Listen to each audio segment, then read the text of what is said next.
Hey, listeners. I am so excited to share these interviews with Ginny Yurich of 1000 Hours Outside. A quick note, I had some issues with my mic during recording, so my audio is not quite the quality it is on our regular lesson episodes. But Ginny's audio is wonderful, and that's what matters because she has some great things to share with you. I hope you'll enjoy this conversation with our guest, Ginny Yurich. Hello world, wake me up to another good morning, time to go. Are you ready to explore God's wild and wonderful world? Welcome to the Nat Theo podcast. I'm your host, Erin Lynham. I'm a certified master naturalist, Bible teacher, and author, and I am so excited to dive into God's written word and his created world with you. We are all looking for adventure.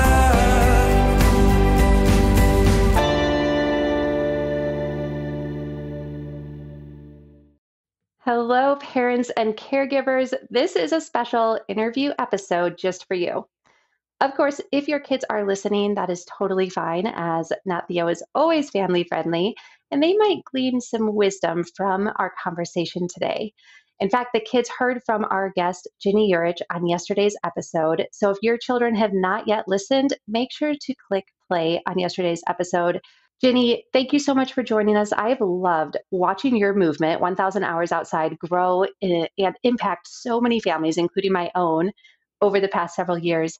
And I also thoroughly enjoyed your new book, Until the Streetlights Come On. Ginny is also the host of a very popular podcast, 1000 Hours Outside. Can you please tell parents a little bit about yourself, your family, and what you inspire families to do with 1000 Hours Outside? Well, it's really simple. The goal is to go outside for 1,000 hours. I just love it. Within a year. But truly, if you don't hit that number, and a lot of people go over, we don't. I'm not that good at it. But if you don't hit the number, the point is about being intentional about nature time because it really provides so much that kids are needing. I say it's the answer to a lot of modern day parenting problems because the biggest parenting problem is screens. How do we keep our kids off? And one of the ways to do that, for it not to be a conflict that's constantly happening, is that we fill our lives with other good things and there's just not time for screens. So it's doing a lot, helps kids with their development. I am just a mom. I live in Michigan. We've got a lot of laundry and I never know what's for dinner. And that's really just my bio right there. But our kids are 15 down to 7. This is a transition time of parenting and I'm feeling it where we don't have little ones and no diapers.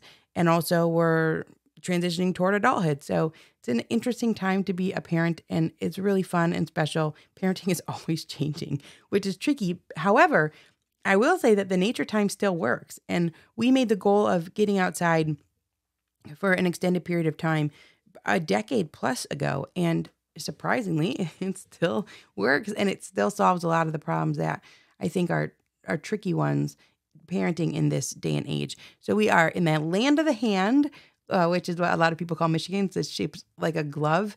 And we have got cold winters and beautiful summers and a lot of beauty here to get outside and enjoy. Oh, I love it. My husband's parents live in the UP of Michigan. And so we get up there to Lake Superior, usually at least once a year, and we just love it. It's absolutely beautiful. We have to tell people that UP stands for Upper Peninsula because yes, thank you. They might Thank you not for know. that. And people call themselves Yoopers, but it's spelled Yooper. And you cannot be a Yooper unless you actually live up there. But secretly, Erin, I always buy the stickers that say Yooper, and I still put them on my water bottle, even though it's cheating. Do it. Do it, girl. Own it. I love that. I love that. Here in Colorado, a lot of people talk about being a native to Colorado, like you were born here. Mm-hmm. And some people look down on non-natives. And we are non-natives. We moved here 8 years ago, but I did make a native. So my daughter was born here. So I own that. That's my claim to Colorado. You created one. Yeah. Well, Ginny, in your book, you talk about expanding time in nature and the power of new. Can you give us one or two examples of the power in new in your family and how we can spot those opportunities? Well, our brains are wired for new things. To see new things, it's interesting. It's how you grow and learn and be engaged with life. And the screen manufacturers sure know that. So they take this app that scrolls and scrolls. It's the infinite scroll. And that's one of the things that's changed in the last decade is that we have this seemingly, and it is, this unending amount of information. It's always new, and that appeals to us. But nature provides the same thing. It's a little slower. You have to put in a little bit more effort. It's not just a swipe of a thumb. But you and I were talking about, even with the kids, this calendar of firsts, that our world is not static. It's constantly changing. And in fact, I talked to someone recently who talked about micro seasons, and I'd never heard that phrase before. And this concept that even every 5 days, if you're really paying attention, every 5 days, things are going to look different out your window. You step out into your yard, you step out into the city that you live in, and things are changing. And this constant change in our environment is meant for our good, to pique our interest and to keep us engaged with life. And when we engage with that, it helps us to check that box. Instead of looking to the screen for that, we're finding that in nature. And you could go to the same place. I think a lot of people like to do that. You go to the same river, you go to the same waterfall. There's one up in the Upper Peninsula called Tequamanon Falls. And I won't even attempt to spell it because a lot of things in Michigan are spelled so wild. But Tequamanon Falls, it's got a QH in it somewhere. And you go up there, and in the summer, you can play in the water, and it's just this rushing waterfall. Well, I had a chance to go up in the winter. It was for the first time last year, a year or two ago. And it was just stunning how the water, some of it's still flowing, but some of it's frozen. And it is just this gorgeous place to be. And that's exciting that you can find this newness wherever you are when you step outside. I love that. That is so good. And I totally agree. When we have these new experiences with our kids, it just marks it as a special memory. When you're in a new ecosystem or a new kind of climate or Yes. area of the country, or even where you are just going to a new trailhead, it really marks it as a special thing for us and our families. It does expand our sense of time because when we do a lot of the same things, our brain encodes that as one memory. So you drive to work, you drive to wherever. If you're doing the same thing, you're scrolling on your screen. That would be a really good example, right? Like, I can't think of a specific time, like, oh, in 2020, this one time when I was scrolling, I remember this. Like, you don't. It's all encoded as one No, thing. But when you do something that's new, your brain encodes it as a new memory.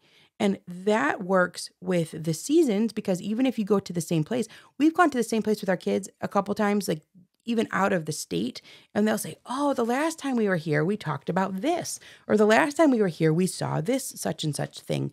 And it makes your life, it gives your life this sense of fullness because you have filled it with all of these differing memories. And I can't remember. It's like no one can say, oh, yeah, in 2018, I played this video game. And nobody remembers. But you say, well, in 2018, we went to Yellowstone, or this year we made mm, this memory.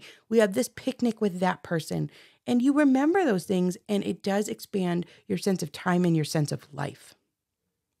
absolutely. I love in the Greek, there's two words for time, chronos and kairos. And chronos is that 2D linear chronological time. It's what really like just drives us through the day. Oh, I got to get this done by this time, by this time. But kairos time is 3D. It has depth and meaning. And that's exactly those memories. It reminds me of, I love the animated film Inside Out and those Yeah. core memories that they're creating. Like we have such opportunity to do that outside with our kids. Mm-hmm. Jenny, yesterday you shared with the kids about the benefits of sunshine. Can you talk to the parents about that? What benefits does sunshine give us and our kids? And what are some practical ways we can step into nature's daily rhythms? I used to think that light was just for sight for a very, very long time. So the lights indoors, those are for sight, and the sunlight outside, that's also for sight. And then I learned that that's actually not the case. And in fact, our indoor light, especially because it's changed to these high efficiency bulbs, it's not a wave. It's not, the full spectrum light is this, it's like the rainbow, right? It's got all these colors in it.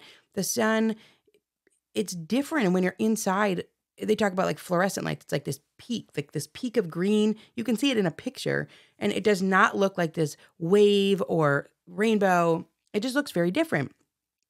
Inside, the amount of light is less. Even if it's a really brightly lit room and you've got the big windows and lots of light bulbs in your chandelier. I mean, it's darker than it would be if you step outside. You can actually measure that. It's measured in lux, which is candlelight. 1 lux is 1 candle. And so it's measured that way, but you need several thousand lux in order to reset your body's internal systems. And that just doesn't happen inside. It happens when we step outside, even when it's cloudy. We're talking where you've got numbers in the thousands. And that's something fun that you could try as a family. You could measure it. You could measure it like from day to day and make a graph. It'd be a little homeschool project or something that you're doing. It combines all sorts of things, right? Math and weather and science, all these different topics. But even vocabulary, right? Like lux. There's a couple of things that are happening. First, the full spectrum light is going through your eyes to your brain, and your body is releasing serotonin. So if you are hoping to have happy children in the morning, this is one way to do that. You get up, move a little bit. I mean, it doesn't take long, 15 to 20 minutes, depending on the time of year. If you're going to do your breakfast, if you do a little read aloud in the morning, do it outside. Because what's happening is that light is really affecting your body systems. There are over 100 body systems that are dependent on the day and night cycle, which includes a dark night. And that's another piece of the puzzle. There's a man named Paul Bogard who wrote a book called The End of Night. And he talks quite a bit about how our bodies need dark nights and bright days. And so that's that whole piece of turning your screens off at a certain time, letting your body adjust to the dark. So you've got serotonin. Here comes the serotonin. You feel happier. Your kids feel happier. This is great. But throughout the day, that serotonin turns, it's like the precursor to melatonin, which is what helps you fall asleep. And that's why often if you spend a whole day outside, you got this bit, you're really tired at night. You fall asleep like you did when you were a kid. You're just out. Your head hits the pillow. You can't stay awake. And so if you are interested in having happy kids in the morning and sleepy kids at night, which I think a lot of us would be interested in that, your key is getting outside, especially in the morning, and allowing yourself to experience that light. The other thing that happens when we step outside is that our eyes relax.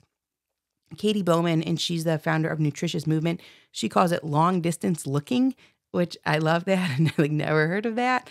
But basically the concept is that when we're indoors and there's a short field of vision, there is a muscle around our eye that is always contracted. Like if you're lifting weights, like with your bicep, and it's called the ciliary ring. And it's always contracted. Even when you're sleeping, it's contracted. So it's like it's flexed. The only time that muscle relaxes is when you step outside and have a longer field of vision. And so she is talking about how myopia is on the rise because we're never having that chance for our eyes to relax and have that longer field of vision. So that's another piece of the full spectrum light. It's guiding our bodies because the color of the light changes throughout the day. Like, is there more blues? Are there more reds? That type of thing. So that's guiding our body too, to wake up and get going and be energized and stay energized and then wind down. All the colors are changing. So there's a lot going on with sunlight, which I just used to thought was, okay, I can read my book, or I'm going to turn this light on, so I can get this thing done. But there's a lot more going on to it with it than that. I love that. It's such a more complex design than we recognize. I love just gaining that deeper understanding of it. Thank you. We love the golden hour. Our family does, like right at dusk when the sun is setting and everything turns gold. We also call it the golden hour for finding wildlife. That's when we go on a drive or a walk, and we often see great horned owls and mule deer, white-tailed deer, elk. It's really an active time for animals. So that's another benefit of getting out during that time, is you're going to see more creatures. Those ones are the crepuscular. Yes, I love it. Crepuscular. That's so good. I learned that actually from that book, The End of Night. I'm not sure if I knew that word, active at dawn and dusk. Everyone knows if they're active at night, but I didn't know crepuscular, I think, until recently. Yeah, we have mountain lions around our neighborhood sometimes, like right behind our house. And sometimes we hear them right during that crepuscular time. Mm-hmm. Yeah, it's pretty fun to kind of learn these rhythms of the different creatures. Mm-hmm. Ginny, you are raising and homeschooling 5 children, is that correct? Yep. I am raising and homeschooling 4 children. Our listeners are raising children. A lot of them are homeschooling, and all of us are busy. How can we prioritize time in nature when there is just so much to get done? Well, we're going to let some of that go, because this is the time when kids need these developmental inputs. And so this is the surrender. The surrender is your house isn't going to be as clean, and you're not going to get done as much schoolwork as you hoped. You may not finish the book. And we have to be willing to let those things go as a mom for the sake of our kids getting the development that they need. The lack of play shows up in a lot of different ways, and it's pretty serious. There's a book called Balanced and Barefoot by a woman named Angela Hanscom, who's a pediatric occupational therapist. She talks a lot about those different ways that lack of play shows up. And there's a book that's coming out in March. I'm not sure when this is going to air, but it's called The Anxious Generation. And it's about the mental health decline in our kids. And it's a combination of just too much over involvement on the part of the adult. Kids are meant to have autonomy at certain ages, not when they're 2, obviously, because that's not safe. But by the time they're 4, 5, 6, 7, they're supposed to have some autonomy, certainly by the time they're 12, and have time to go and play and do things on their own. And this lack of autonomy in combination with this increase in screen time everybody sees it. It's causing a lot of problems for our kids. So for us, the way that we do it, because we're staying busy, right? We've got a small family business and everyone is busy. Everyone has their things that they are responsible for. They've got elderly parents. They've got kids with special needs. They've got to go to therapy. They're involved at their church. They have all of these different things that they're responsible for, as well as the homeschooling and all of the relationships. But I think that we have to be really focused on what is it that we really want. And when we go outside, it's hitting all of the pieces of development. So it's certainly hitting the cognition, because complex movements enhance and protect brain function. So when kids move in complex ways, and if people want to learn more about this, read the book. It's called Smart Moves by Dr. Carla Hannaford, who did not learn to read till she was 10 years old, and now she's in her 80s, and she has a PhD. So if your kid isn't reading yet and your kid is 9, it doesn't matter. It really does not. Those are societal constructs. The age in which a kid should learn this, that, or the other thing, that's all made up. So that doesn't matter. And her book, she's talking about, this is actually school. Movement is school. And when you go outside, your kids are moving in all of these different types of ways and in varied terrains. That's helping their brain to work better. And that's what we need. We don't need the facts because we have the internet. So there's that piece of it. Then there's a piece of social skills. And Kim John Payne says the primary predictor of success and happiness in life is our ability to get along with others. Our social skills are rampantly improving when we're outdoors because it's variable, and everyone has to figure out how to get along. What are you going to do? What are you going to play? What are going to be the rules? What if someone gets mad? How do you help them to feel better? All of those pieces, those rough edges of social relationships, you can't learn those sitting at a desk and doing your seat work. It's just not going to happen. That has its time and place, but also we got to learn how to get along with people. So that's happening outside. A lot of multi-age, especially for homeschool families. That's fantastic. You're going outside and there's a baby and there's a 16-year-old and there's every age in between and there's parents. Great. We live in a multi-age world where I don't only spend time with people who are exactly my same age. We spend time with people of all sorts of different ages. So that's happening outside. Emotional respite is happening outside, a place where we can go and find relief if we are having high emotions, if someone has passed in our family, if we're grieving. If we're grieving anything, we're grieving a job loss, a move, a loss of a friendship, a loss of a person, a loss of a pet. There's something that happens when we step out in nature that helps to calm us. So we're talking about that. We're also talking about, obviously, the physical body. We already talked about the sunlight. That's one big piece of it. We talked about the ciliary ring. But there's a lot there, core strength and the shoulder girdle, all of those different pieces. And then also on a spiritual level, God's given us his creation that displays spiritual laws. So if you're wanting to teach your kids about that they're a new creature in Christ, then, we talk about the butterfly. I mean, it's right there. And who would have ever thought that this crawling caterpillar can turn into something with wings that has a proboscis and it flies and it's changed color? All of those things are miraculous. And we have a goal for getting outside because it's hard. It's hard to set the time aside for it. It's hard to go outside when it's hot and cold and there's bugs and it's wet. And it's hard to find people to do it with. It's not easy. And so that's why we have a goal, so that this is the foundation of our homeschool and we don't miss it. You are so right. I mean, it is difficult. Even my work revolves around nature, and I still find it hard to get outside, even though I love it. But you're so right that the sacrifice is worth it. Absolutely worth it for all of these benefits. We have such a powerful resource out in nature. So why would we not take full advantage of that for our kids, for our families?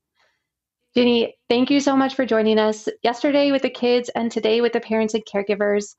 Thank you for the important work that you are doing. It has inspired my own family. You are inspiring so many families and really changing this generation.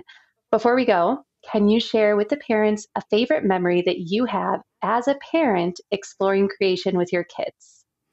It's interesting because I started off being the parent that carried kids everywhere. So I'd have a kid in the front and a kid in the backpack and carrying one on my hip and trying to push the stroller with my elbow. And even those experiences were really special and fun. As soon as you step outside, you're experiencing that full spectrum light and that out breath, that exhale that you can have out in nature. And those memories were great. And what I found as our kids have gotten older is that I carried them in the beginning, and now they're pushing me to do things that maybe I wouldn't have done Hmm. otherwise. So last summer, I got invited with she was 13, our 13-year-old daughter at the time, to Moab, Utah. I'd never been. And we got to go down the Green River in a raft. It's a 5-day rafting trip Oh, where you would sleep under the stars and sleep in your tent, and you're in the middle of nowhere. There's no cell phone signal. And your phone is put away the entire time. There's no signal. And that was beautiful. But before we went, we had a chance to go canyoneering. So this is like, you step off backwards and you're releasing this rope with one hand and you're supposed to like go straight down. And I thought it'd be a piece of cake. And actually I had an awful time. Because I couldn't do it. I couldn't keep my body upright. She had a great time. So I think most people could do it. Our whole group was fine. I just, for whatever reason, I couldn't figure out the mechanics of it. And so I kind of had fallen backwards and I'm like basically like horizontal, like I'm laying in the air and screaming and wailing because I'm like stuck and I can't get down, crying and I'm like thinking I'm gonna throw up. What if I asphyxiate? And then they had to lower me down and I'm like, how much longer? And once you did one, then you had to do another one. oh And no. then it was like a 2.5 mile hike out. And the it's still a good memory because here's the thing. I know my daughter's gonna remember that forever, literally forever. Mhm. She was up, I went first. So she said that the guide said they never heard anybody scream so much. And I was like, well, okay. And then nobody in our group really talked to us for the rest of the time. They were probably like, that lady is so weird. But even the experiences that feel like a kind of a mess, that are like, oh, okay, that was embarrassing. And also I was really awful at that. And I don't quite know what even happened and why am I laying in the air flailing. You have these memories and it bonds you together with another person. So I would say that whole trip, and I have so many. That's a standout one, and it happened recently just because it's very unique, and I know that she won't ever forget that. Talk about core memories. That is so good. Real quick, I just want to share one story with you because it reminded me of a recent experience with our family. We were on a trip here in Colorado, but a few hours from home up in the mountains, and we wanted to go on a challenging hike. So my husband's looking up trails and he found one. It was 4 miles round trip with about just over 1,000 feet of climb. And that's a pretty big challenge. Our kids have done stuff like that before, but we felt up to it. But as we drove closer, we actually saw the mountain and it's this steep, snow covered peak. And we don't have snow boots. And we look at each other and we're like, I think we're just going to hike and see how far we make it. We made it all the way up. My kids were Oh. troopers. And the craziest thing was, I struggle with vertigo once I get above tree line, which is a lot of places here in Colorado. I get real dizzy and a little bit anxious. And I've struggled with that for years. And it kind of keeps me from doing the things I want to do. And as we were hiking that steep snow covered mountain, I saw my 8-year-old son start getting real nervous when we got past tree line. And I could tell that he was experiencing the same thing that I do. And I was able to give him some tips that have really helped me, put my hand on him to steady him. And we made it, not quite because there was a kind of exposed bridge at the end that he and I decided we weren't ready for, but we made it to the top. And it was such a hard hike and such a core memory. So I think you're absolutely right. Even those messy memories that aren't quite what we imagine them to be are so valuable. Mhm. Ginny, thank you for your time yesterday and today. Please tell us, where can parents find your work and your new book, Until the Streetlights Come On? The book is wherever books are sold. And so that should be pretty easy to find. Everything else is just 1000 Hours Outside. We have an app, we have the podcast, we have the website, 1000hoursoutside.com. a lot of resources there. We're actually keeping track of our time outside. So we have these free printable sheets where you color it in. Every space is an hour or a half hour, depending on what your goal is. And it involves the kids and it gives them a tool so that they can help balance screen time with real life as they get older as well. I love it. I love everything you're doing. Listeners, be sure to check out Ginny's work and 1,000 Hours Outside. Oh, we are all